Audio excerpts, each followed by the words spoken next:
The Su-57 program, Russia's most ambitious military aviation project since the fall of the Soviet Union, was created to signal the country's arrival in the era of fifth-generation warfare. It was developed and marketed not just as a powerful tool for the Russian Air Force, but as a global statement: Russia could still produce state-of-the-art technology capable of rivaling or even surpassing any other air power on Earth. The jet was designed to combine stealth, speed, agility, and multi-role functionality in a single airframe, representing a leap forward in Russian aviation. However, the promises made about the Su-57 have consistently failed to materialize in practice, and its absence in the war in Ukraine has fully exposed the disconnect between Russian claims and actual capability. The Su-57's origins trace back to the early 2000s, when Russia began work on a fifth-generation fighter intended to replace older Soviet-era aircraft and re-establish the country's credibility in high-end air combat. What followed was a drawn-out, underfunded, and technically troubled development process. Deadlines slipped year after year. While prototype test flights were often publicized as major achievements, they mostly revealed an incomplete and underdeveloped platform. Engine delays in particular became a symbol of the program's dysfunction. Early Su-57s used engines derived from the Su-27 family, engines that lacked the thrust, fuel efficiency, and stealth characteristics expected from a true fifth-generation aircraft. Even today, the intended new generation engines are not fully integrated into the fleet. Beyond the engine issues, the aircraft has suffered from problems with sensor fusion, avionics, and mission systems. A fifth-generation fighter must act as more than a platform for weapons. It must be an information node, able to receive, interpret, and share vast amounts of data in real time, while remaining undetected by enemy radar.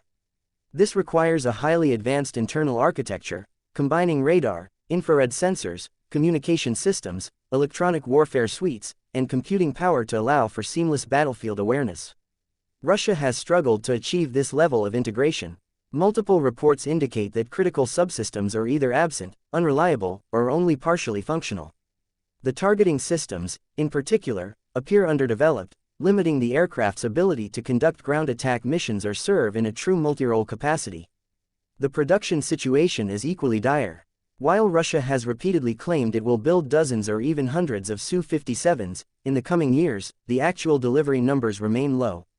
As of now, it's estimated that only a handful of fully assembled Su-57s exist, with many of them either prototypes or early models lacking full capabilities.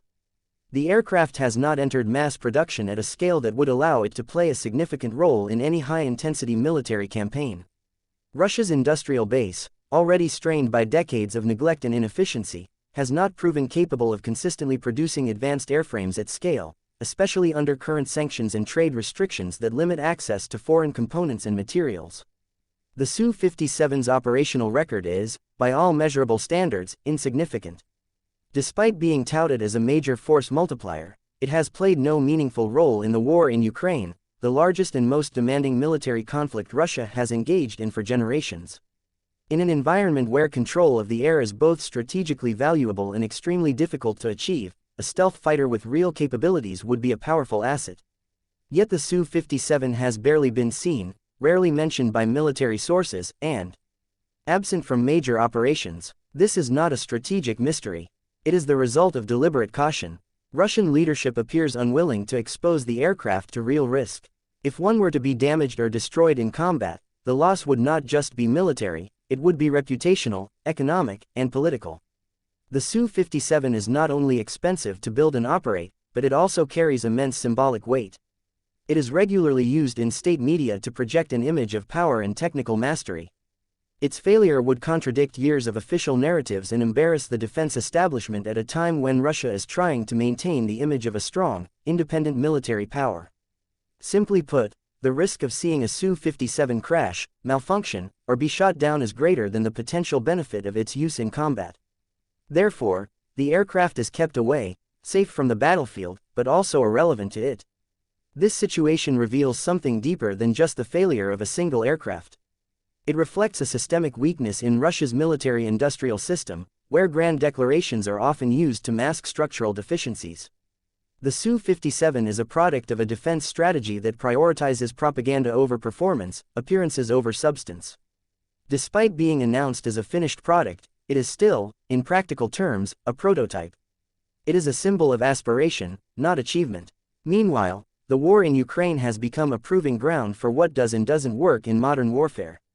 Russia has had to rely heavily on older, non-stealth aircraft, drones, and ground-based systems, many of which were designed decades ago. The absence of next-generation air power in this conflict speaks volumes about what Russia has been unable to deliver. For all the claims of modernization, the reality is that Russia has not produced a single platform that can consistently dominate in a high-intensity, high-threat environment. The Su-57 is supposed to be the crown jewel of this effort, but its value remains theoretical. Further complicating matters is the broader ecosystem that supports such aircraft. An advanced stealth fighter is not an isolated machine. It requires a complex network of logistics, maintenance, supply chains, skilled pilots, support crews, and integrated command structures. It must be part of a larger system that includes early warning, battlefield awareness, and precision targeting. None of this can be improvised or built overnight.